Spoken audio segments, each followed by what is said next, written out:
Hey everyone, do you ever feel like you just don't have a clear direction of where you're going and you feel like you're kind of flailing around, not knowing what to do hour by hour when you have time to work on your business?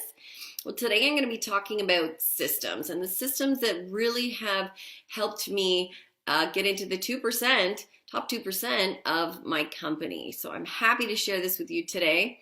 My name is Lynn Pelzer with the Life Freedom Project, and I am a woman who's passionate about helping other women find success in their life and find freedom in their life in the areas of their health and their business and their independence, so all of that stuff.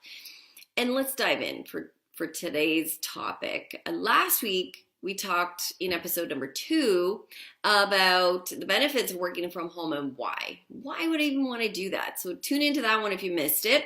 And today, let's visit the 7 systems that'll keep you moving forward and keep you out of overwhelm. Nasty word, overwhelm, but it happens easily if we don't have clear tracks and we know where we're going. So System 1 is a system for the flow of attracting new business. So we need to be attracting new business all the time. I mean, if we don't, we're not going anywhere. But how do you keep the flow of that going?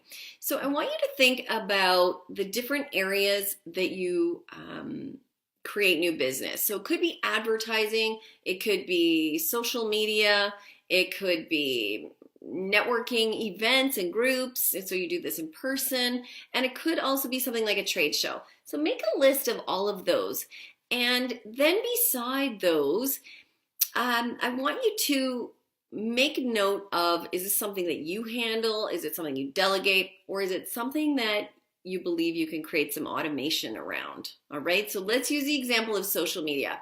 Definitely can do some automation there. There are great programs to help you with automation. There are people you can hire to help you as well. But when you're going to create a system for how am I going to manage social media, it could be very overwhelming, very time consuming. I'm going to talk a little bit more about detail of social media, but for this example, if you choose a time every week dedicated to social media in general, so your system is for each one of those things: advertising, social media, trade shows. So if you needed to create time every week to think about what trade shows am I going to? Am I setting up for a trade show? Am I looking for new ones? Am I spending time following up from the last one? Do I need to purchase some new items for my trade show?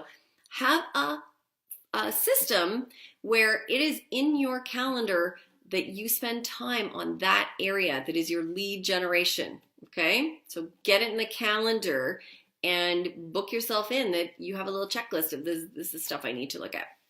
Number 2 is a system for contacts and follow-up. I started out just using paper and pen and a little notebook, and you know what? It's very effective. You don't have to get fancy, but you do need to keep track of the name of the person, their contact information or the company, and you need to be able to know when do I need to follow up with them? Is there some more information I need to send? Is there something I need to do next? I need to book it. You need to book it in your calendar when you're going to do that, okay, with the name. Number 3 is, if you lead a team, do you have a system for recognition? It's a piece that's missing in the rest of the world, okay? But when we're working from home, we have the ability to recognize anybody, meaning people on your team that are doing a great job, recognized by phone, recognized by a handwritten note or a thank you card. Here's the system.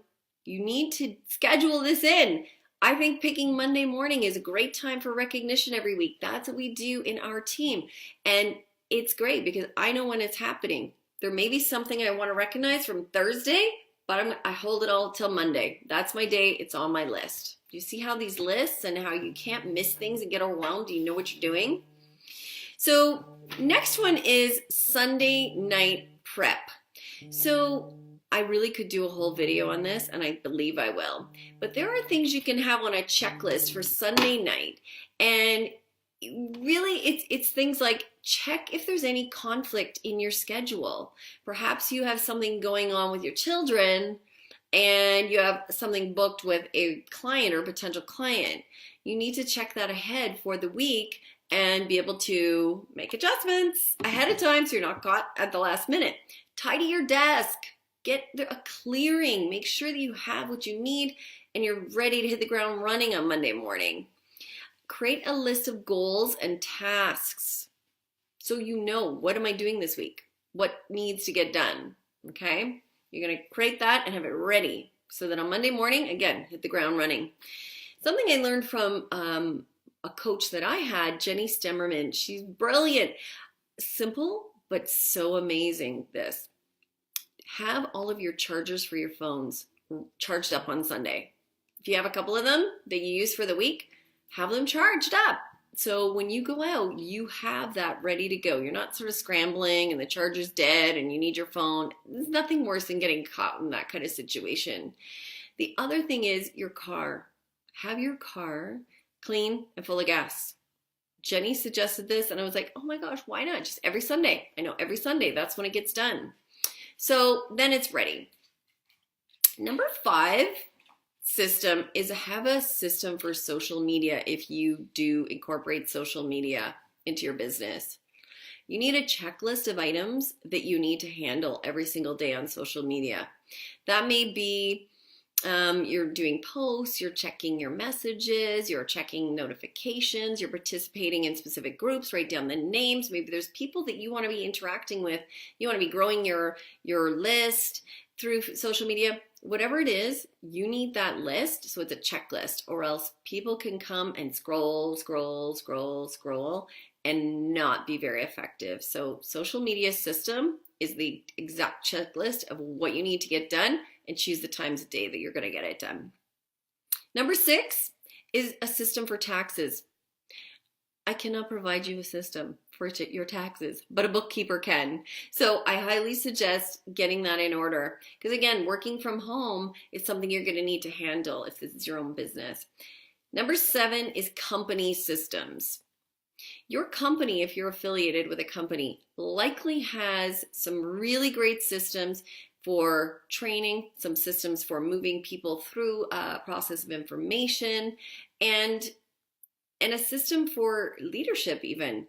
And if you're not plugging into that, I got to really ask you why. And I know a lot of people do not, and they want to recreate it themselves. Your company likely knows best. So they've seen success. They've watched successful people. They didn't get to where they are by not knowing what they're doing. So I would strongly suggest that you review some systems that your company has if you're not following them all, and see if you see some changes in your success in day-to-day in your business. Now I want to finish up with this. These 7 really are the system areas that can change things for you and move you ahead and provide a lot of ease in your at-home business. It takes a little bit of time to kind of get it set up, get it organized, get it flowing, but it's really worth it. All right, I guarantee you, you're going to find it so worth it once you get there. Now, join me next week, and I'm going to share about how to keep the fire going. I've had this question so many times. How do you stay excited and fired up about your business when you're working from home and you're not interacting with a lot of people going into a job and people are not pushing you to move forward? How do you keep excited and want to keep going? Well, I'm going to share some stuff that has been pretty great for me over the last almost 7 years working from home, and I hope that it's helpful for you too. And if this video was helpful to you, please go ahead and share it. Please drop your comments. I love to hear them, and you can message me privately through social media, through Facebook, LinkedIn, if you're seeing it there. You can also send me an email. My email address is lynn, Lynn, at lifefreedomproject.ca. And I love to hear your stories. I love to hear what you're going through. And please reach out, and we'll see you next week.